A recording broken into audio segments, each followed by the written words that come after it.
Hey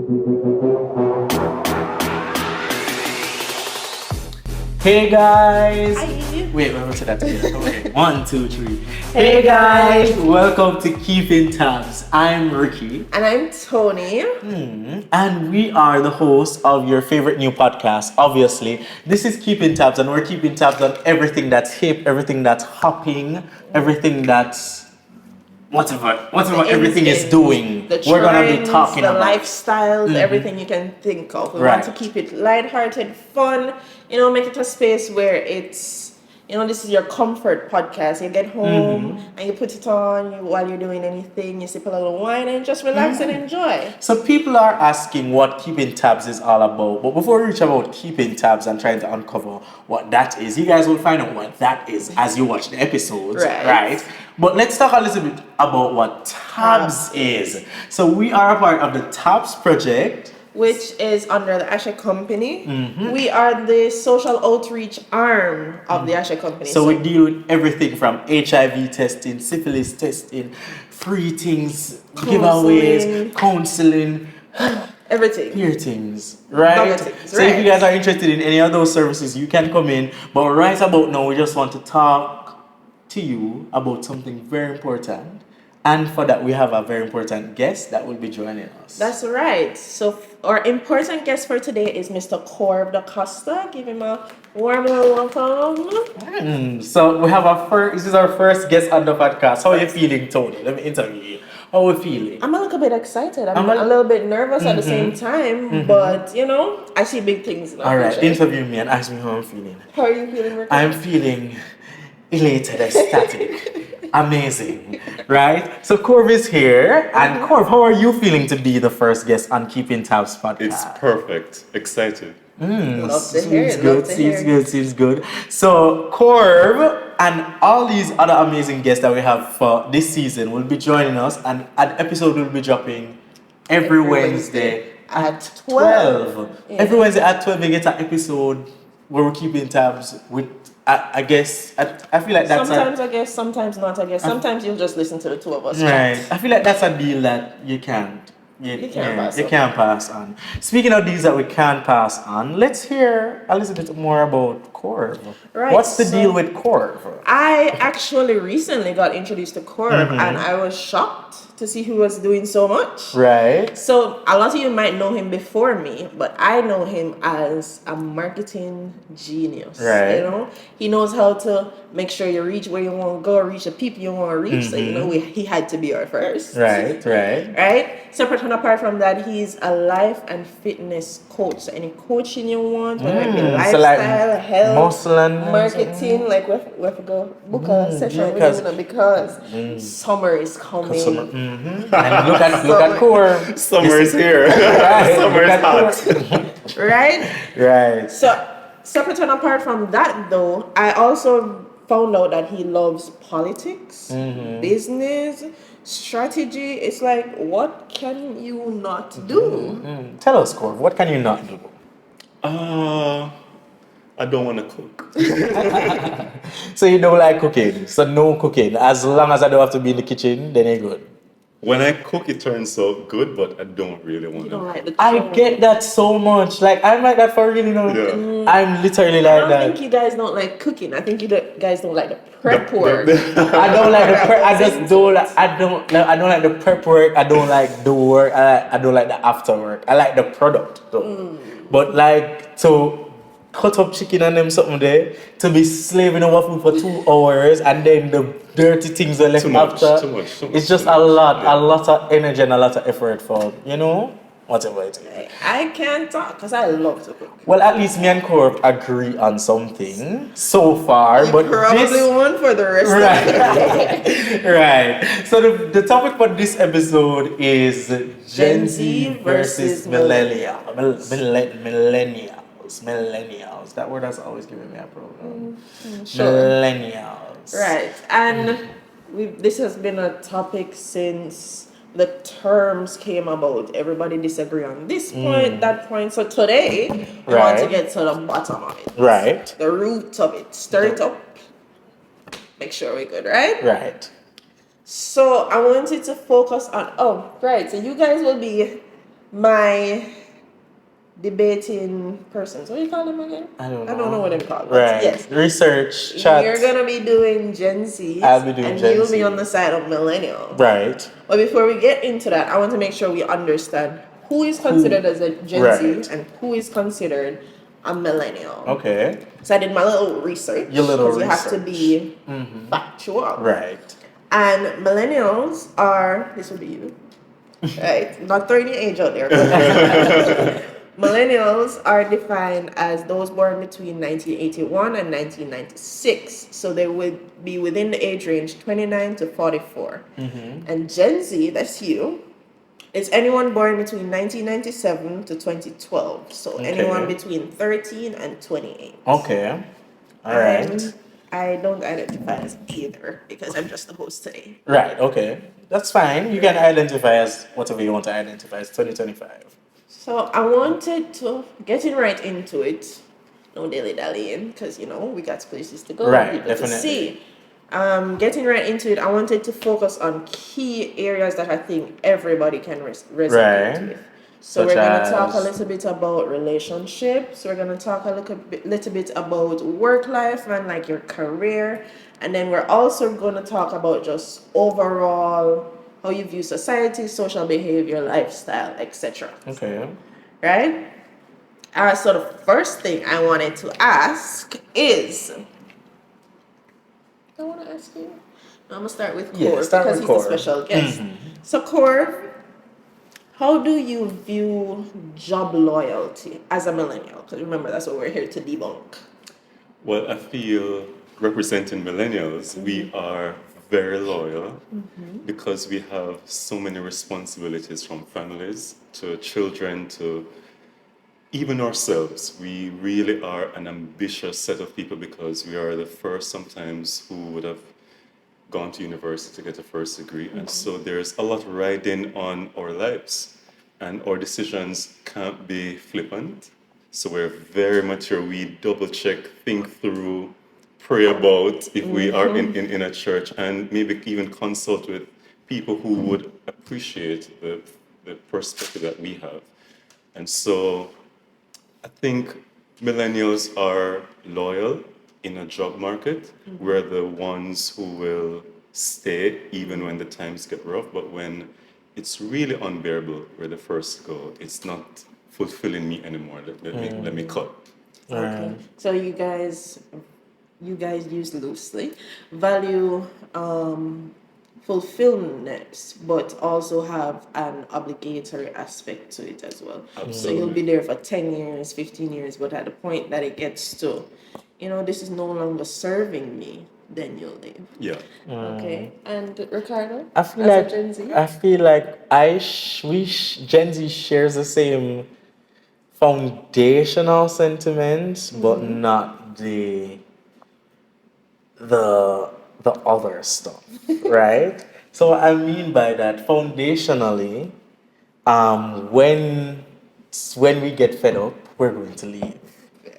We just don't have the other baggage that keeps us in the position. And I don't want to term it as baggage, but really and truly it is baggage.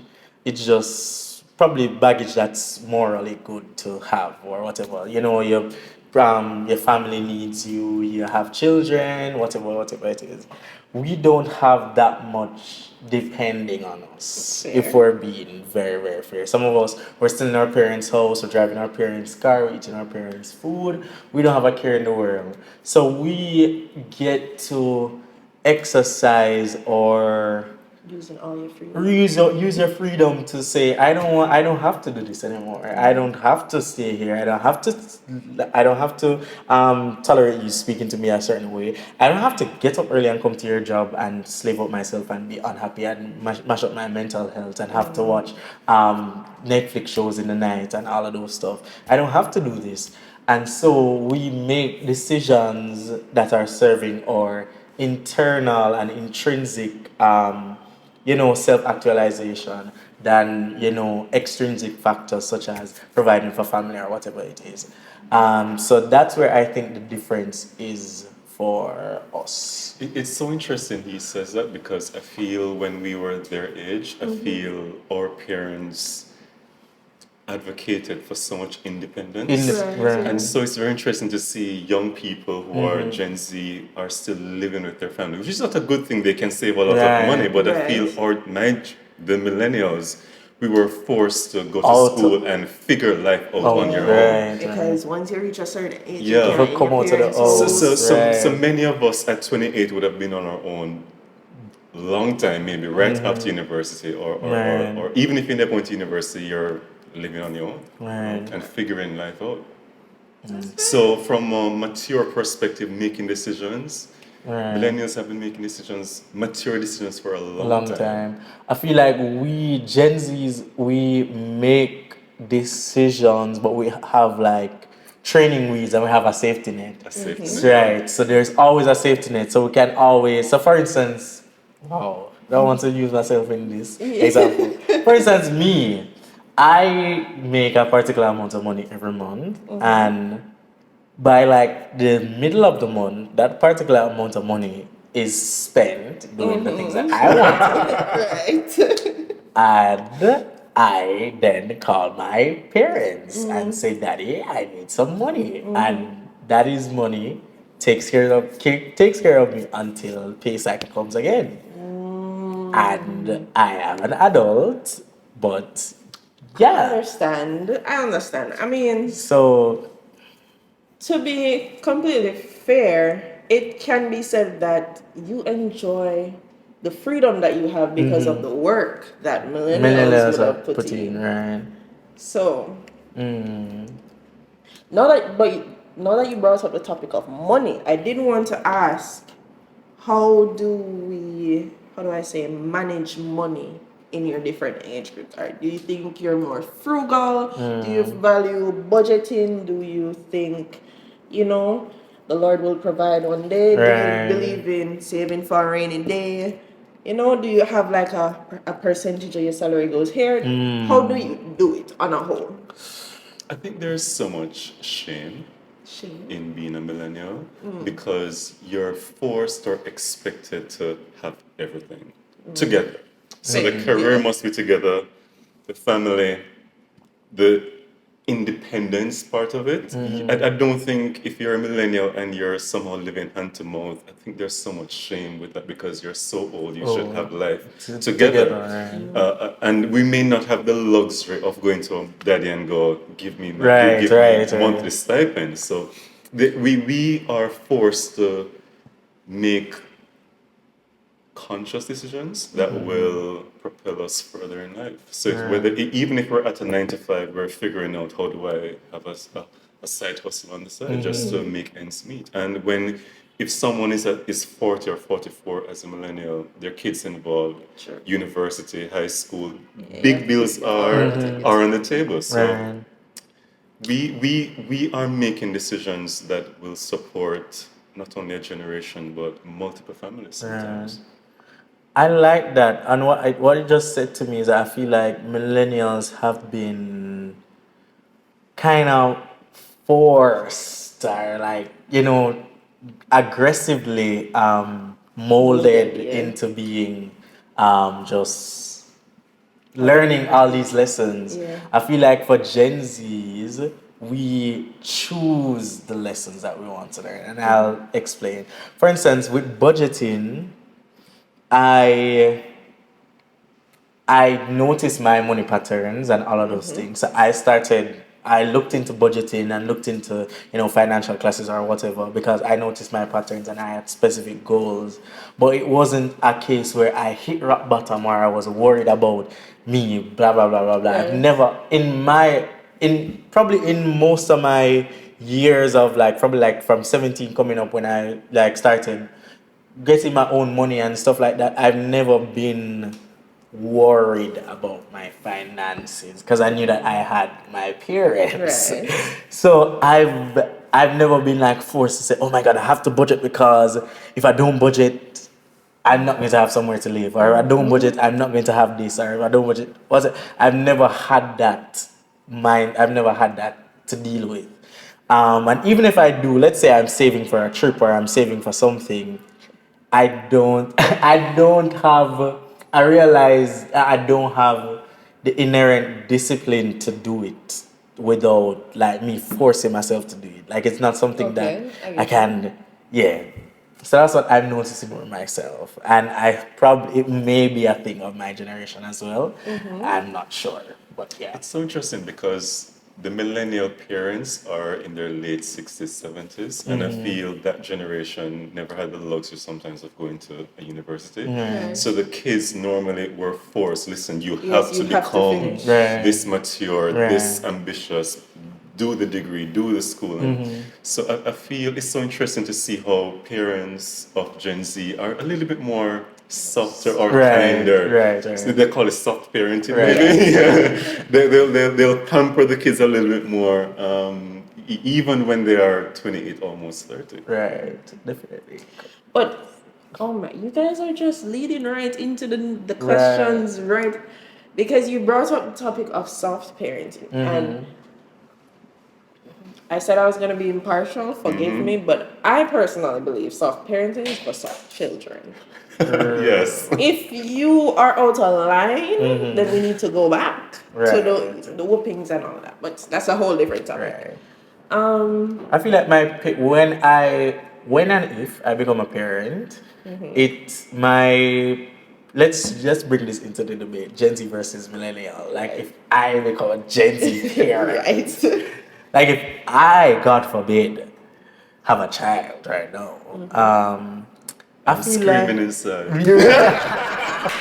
if I have a child right now, I don't know. I feel like I'm going to be probably a harsh parent. Harsh. Yeah. Why? Because I feel like that's like my personality. Like I'm going to be extreme.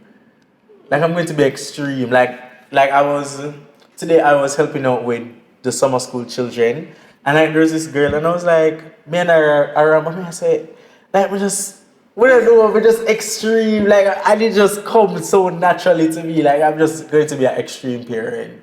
So probably I'm not going to be as soft as I was raised. Probably. So, what I want to know is, do you think that as a result of, alright, so you mentioned that millennials parents were a bit more stricter in terms of you have to get this done, whatever. And do you think that influenced millennials to be softer to their Gen Z children, which is what is ultimately allowing Gen Z the level of freedom? Freedom And and then luxury. it leads into what you just said, that while your lifestyle was a bit softer, you would in turn end up being harsher on your kids. It Not- seems like I, a I, remote I have a cycle. very interesting explanation. Okay. I think the millennial parent who is 60s and 70s now, I think they had such hard upbringing that they were so strict on their kids. I think the Gen Z parent has life a little bit easy. They have their multiple degrees, they have a house, and they can pamper the kids with gifts and a softer life. And it's so interesting how you say as a parent you would become so strict because maybe there's a how do I explain this? Every generation does the opposite. Right. So they will now become the strict strict parent parents. because I don't feel like first of all, I don't feel like I have a good representation for Gen Z. But I will say that I don't think that me becoming a strict parent is because of me being a Gen Z. I'm just feel like that's a personality. That's just your thing. personality. Yeah, I feel like I just gonna be strict. But let's see. Okay. Fair. but it's interesting. Everyone likes discipline. True. And laws and orders. So whichever spectrum you end on, I think people will parent in that way. Right. Agreed. Agreed. 100%. One thing I wanted to ask though, so we see where with the same soft parenting thing, you get a lot of how do you say, Okay, so I can only speak from what I've seen on the media because we're in Jamaica, so that doesn't happen here. Where you get a lot of children nowadays that they've been encouraged to speak so freely that it becomes disrespectful even towards their parents. Right. What's your thoughts on that? Because I personally, that's a no-no for me. Right. That's why I say soft parenting is for soft children. Right, agreed. As me I say, as me I say, but that but first of all, none of my little nieces can play with me. Right. Right. So I feel like soft parenting is up to a point. Up to a point, okay. It's up to a point. I feel like we can try soft parenting until it becomes not effective anymore. Right. However, comma, when lines get crossed, such as the whole disrespecting and stuff like that, I feel like we should definitely implement something else or probably try something else. Because disrespect isn't soft. So, that's what I think. What do you think, Corb? I'm going to give you a story. I grew up in the church, and I remember one day, I don't remember the exact scenario, but I disrespected an elder or someone senior at church, and my father got word of it the same evening, and I got the beating of my life, okay? That was the only time my father's ever beat me. And I'll never forget that moment because of the decision I made to disrespect someone. I think millennials love or grew up with discipline. And the whole idea about soft parenting, I think for a generation or Gen Z if you have everything in life, then you may tend to parent in a soft way. When everything is riding on discipline and being better, then you better be strict. So I feel my group, the millennials, grew up with our parents not having enough or having or wanting so much for their kids where the discipline was so important. Where I feel like your generation, you have everything. Right. See, everything is on the phone. AI, everything is available to you. So our generation, my millennial group also, even when technology became a thing, like only the wealthier people had access to computers. Now the baby is scrolling. So I think the world is changing, but I feel soft parenting is for people who have everything sorted out. And hopefully I guess for soft parenting, the parents expect the kids to just be disciplined and respectful. But I think millennials would have understood. Millennials value discipline in terms of strict law and order. Definitely. I love that perspective actually. Because wow, that's so enlightening to be very honest. Because when you don't have so much of what you receive is dependent on your level of discipline, the level of respect that you show to other people, and so that you can get places and move forward and for more upward mobility. So even some of the sayings that I would hear that man has to get through the world and them look at something there. Wow. It's so, I don't even know how to say it. It's because I'm from the country. While this is not me picking a side. Hold on, which country? From Portland, actually. Okay, nice. Right. This is not me picking a side, but I fall within the Gen Z category. Right. I think I have some traits of millennials. Right. But I do fall within the Gen Z category. But I'm coming from a place where discipline is so deep rooted, where if you're on the road and misbehave, the adults on the road have the freedom to discipline you. Right. Whereas coming into Kingston now, I'm seeing where parents in high schools will go to the school and curse out the teachers and so on for reprimanding their children in any way. So you can see not just in age ranges, but in different areas and cultures, you can see the difference in terms of parenting styles and what is deemed as appropriate or acceptable. You get me? Yeah. And I feel like so much of the behavior of people in general, not to come out of this debate, but is based not so much on just age ranges, whether you're Gen Z or millennial, but just on your upbringing and whether your parents did grow you properly, to be very honest. Because there are a lot of Gen Z people, as you said, you have proven just now, that have really good, that just are really good people that manage finances well, that do all of these things well, that value people, that are respectful, that are disciplined, all of these other stuff are positive qualities. Right. Because there are lots of Gen Z things that I don't necessarily have a problem with, right? But I just kind of wanted to offer that perspective that maybe, our differences in Gen Z and millennial might not be the only way to look at how people are socialized. True, because just from listening to you guys since even, I honestly don't think the two different age groups are that different. Maybe there are some nuances here and there where one area might be more harsh than the other, but in terms of overall like thought process, etc., I don't think it's that different. Yeah. Really? But Really? I will say, I will say the only thing I will say in terms of like difference, I would say millennials are probably, as Corv mentioned, more strict, more disciplined, more focused and goal driven than Gen Z. I feel like the stakes for millennials are Higher, yes. They have a lot more to lose than So us. I was going to ask you if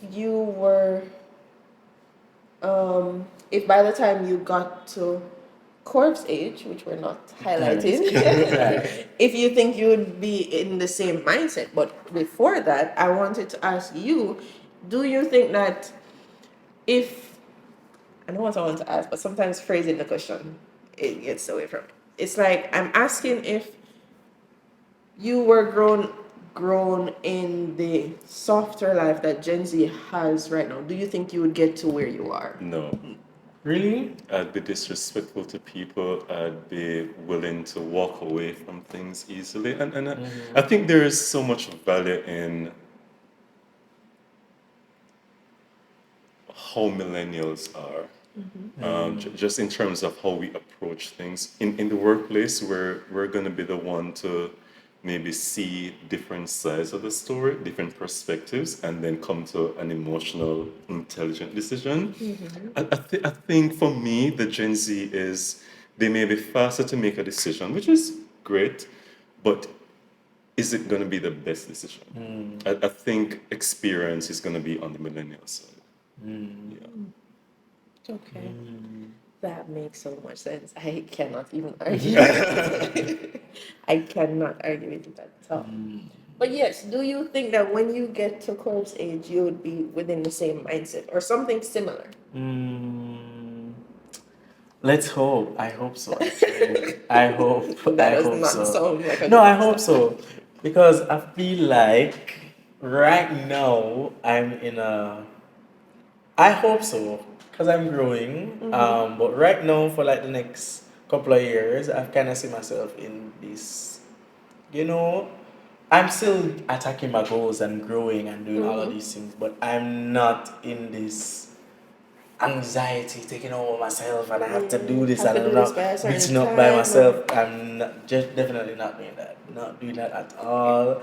And I don't have a care in the world. Well, I do have a care in the world, but the cares in the world for me are Right. in my world. Like I don't have any dependents. I don't have anybody that's depending on me. Whatever. I did my degree. I give my parents the degree, and I'm good. I'm free. I'm living my life, and that's how I want to be. That's what I want to be doing. Just living my life how I want to live my life. I feel like what Gen Zs have over millennials right now is a freedom of choice. I feel like we get to choose closer what we genuinely want to do because we want to do it, and not necessarily because we have to do it. I feel like millennials wait later in their life, so they stick it out because they have people depending on them, whatever the case may be. So they stick it out and do things that they don't want to do because they have to do it, blah blah blah. For Gen Zs, I feel like we do what we genuinely want to do. But that is good, right? But in on the flip side of it, we don't have what you guys call discipline, in terms of we don't know how to stick things out when we don't feel like it. So we've been accustomed to just getting what we want and getting to do what we feel like doing all the time, and if we want this we can get it, and I'm not going to do this unless I feel like it. So we don't know how to stick things out when we don't feel like it, and when we don't feel like going into there, or we don't feel like making something, or we don't feel like writing, or we don't feel like going to class, or whatever it is. So we don't know how to stick things out, and I feel like that's what the millennials have over us in terms of them stick to itiveness and all of that. When they get to our age, we will have I'm predicting we will have Sure. the don't feel like generation. Yes. It's almost a selfish way to approach life, because they've always been so insular and always focused on themselves.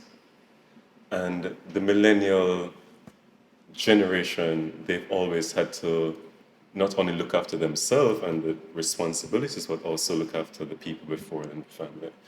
So it's very interesting how, I don't know how it will end up when you're at the millennial age at 44, but it's so interesting because if you go through 2 decades of your life where you're just focusing on yourself and every decision is myself, and you don't need to look after your parents because they have everything together too, is when you're programmed to only be so selfish or insular, how do you change when it's your time to change? It will be very difficult. I think our societies will be cruel or just unkind. We'll be living in a very interesting world, to be honest. I agree wholeheartedly. And it's already showing up today because think about it. There have been so many, just the fact that looking into the whole technology thing and the whole selfish thing, for lack of a better word, think of how many people you've seen being recorded as they're literally laying down dying. Rather than actually reaching out and, trying to help the person. So I wholeheartedly agree. After Gen Z or whatever, we won't have a country. It'll be hard. The Last of Us is the best of us. So one other thing I wanted to address, I'm gonna make it a 2-for-1. I wanted to look at how each group or each person, because it's just you two, how you each look at boundaries as well as mental health. Because mental health has been increasingly more identified, not necessarily prevalent because it's always been there, but it's more identified now. So I definitely want to touch on that. And Men's Mental Health Month just finished. Best time to talk about it. I think that's one major thing that Gen Z has over millennials, the focus on mental health. I think mental health has only become this catchy phrase maybe the last 10, 15 years, which millennials never grew up with this idea of protecting your mental health and boundaries. We're just establishing or learning to establish boundaries. So, and I think that's the interesting thing about life. Even with technology, AI, things are being innovated. We have to adapt to it. And so I feel millennials are struggling where creating boundaries are concerned. Mental health, they would be impacted too because they're putting everybody else before themselves. I get that. I get that. It gives me So recently, I'm off tracking, but recently, I had somebody actually tell me that this concept that, you have to take care of everybody, but it leads you to doing a disservice to yourself if you're not taking care of yourself first. Yeah. So, because of that, as I said, I think I align more with millennials. Because I, honestly, just the boundaries topic alone, I don't necessarily struggle with boundaries, but I am that ready to help, will do anything type of person. So if I know you need me, I'll show up. You understand? So I end up overextending and sacrificing myself to make sure everybody around me is good. Right. And then looking into it, where it's been more talked about lately, where enforce strict boundaries, make sure you're good upstairs, because you know your brain has everything to do with how you operate on a day-to-day basis. It's now that this is now coming out that I'm realizing, we actually don't have good mental health control. We don't have good understanding of how to deal with it and process it and so on. And when you add to that mix our parents who never valued Never that too, right. it Right. makes the issue so much more larger. Because how do you say to mommy that I'm feeling depressed? I'm feeling depressed. I want to Press take a those book. dishes or read a book. Go take a But book. the interesting thing with Gen Z that I am picking up too is where, because they're so flippant and because they're so ready to make a decision, they're ready to protect their boundary. But when you really analyze the decision that they're making, is it really the best decision that you're gonna make right now? So, What so, you mean? so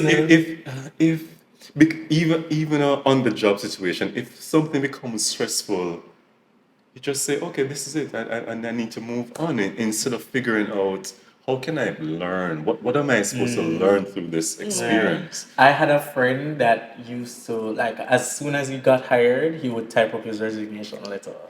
What? So as soon as he got hired, Gen Z friend, Ready to go. as soon as he got hired, he typed up his resignation letter and him work, and it's always in his drafts, just ready to be sent at any time. So Wow. anytime. So as a one time string them pull, that's it. He's gone. So as it relates to Gen Z and mental health, as I said, we do take rash decisions and we do protect our.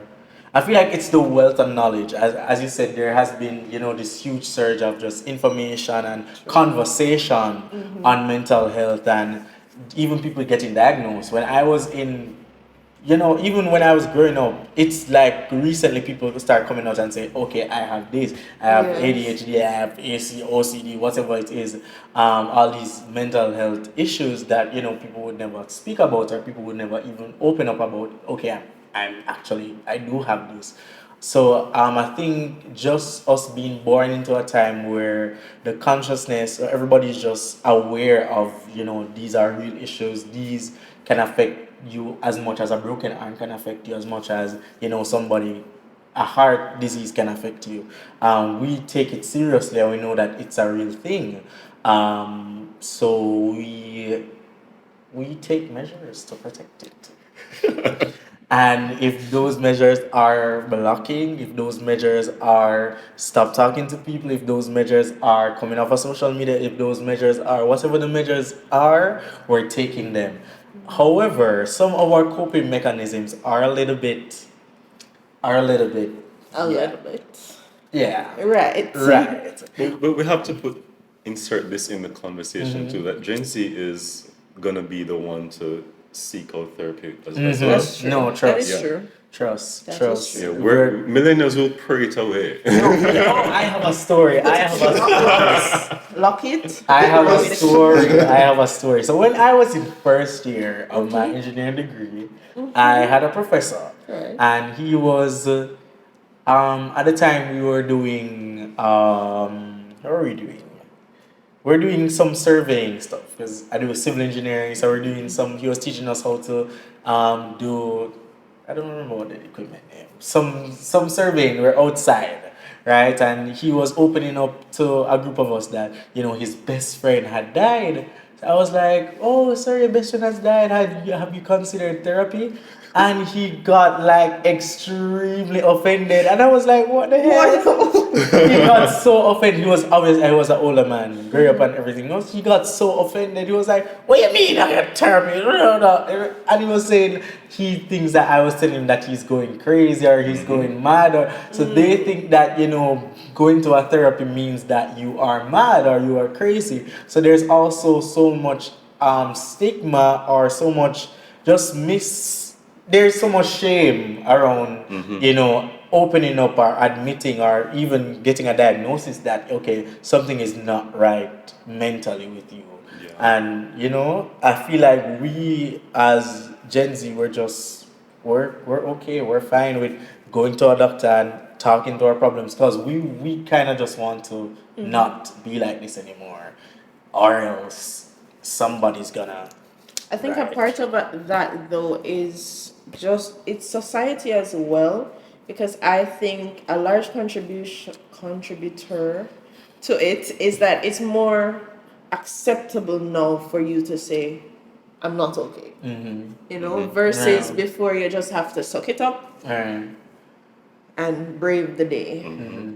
But yeah, I believe that that's one of the factors as well that makes the mental health topic so much easier to have now versus when Corv was growing up. Right. I feel like that's a great point to. It's no another interesting point that you just mentioned. I feel when millennials seek out therapy, they do it alone, where there's so much openness. Right. Yeah, we usually come with me as I go to my therapist. Yeah. Day in my life. Yeah, we need to figure it out on our Right. own. Well, And they're so we open. do other stuff as well. So not only therapy, like we'll take self-care days or we'll call in sick from work and spend the whole day at home watching movies or soaking or whatever we need to do to get ourselves together. We pamper ourselves regularly. We ensure that we maintain our relationships. We are going out with our friends. All of these things, we're not, and that's why we're not making no job take me out. We're not doing it, right? Yeah. I feel like that is a great point to end with. Yes, I think that just closing off on mental health and making sure you're good, whether you're Gen Z or millennial, because we have to embrace it at some point in time. Right. I feel like that's a good place to Right. end on. So guys, we're gonna wrap it up there. Call it a wraps. Yeah. And you can let us know in the comments whether you're Gen Z, whether you're millennial, if you feel like some of our points didn't make sense, Right. if you thought we have good points. I think all of my points made sense. Team Millennial. If you think you should have been on the show instead of Core. As well as you can also just, if you're interested in us just revisiting this topic or any topic that you think might be a good thing to discuss, you can just send us a message on our Instagram. On our Instagram page at the Tabs Project, and we can read your message and give our opinion or viewpoints, so on and so forth. And then you can come back and watch it and say, oh yes, I sent that to you. Right. All right, guys. See you next week. It's been a great time. Thank you so much to our guest, Core. Thank you for You having were me. amazing, absolutely amazing, representing the millennial perspective. Really great points and some really good insights as well. Let's hope that Gen Z, doesn't ruin the earth. Let's hope. Let's hope. Fingers crossed. Let's hope. Fingers crossed. I believe in us, guys. I believe in us. Let's prove that we got this. Right? All right. See you guys next week. We'll be Bye. keeping tabs.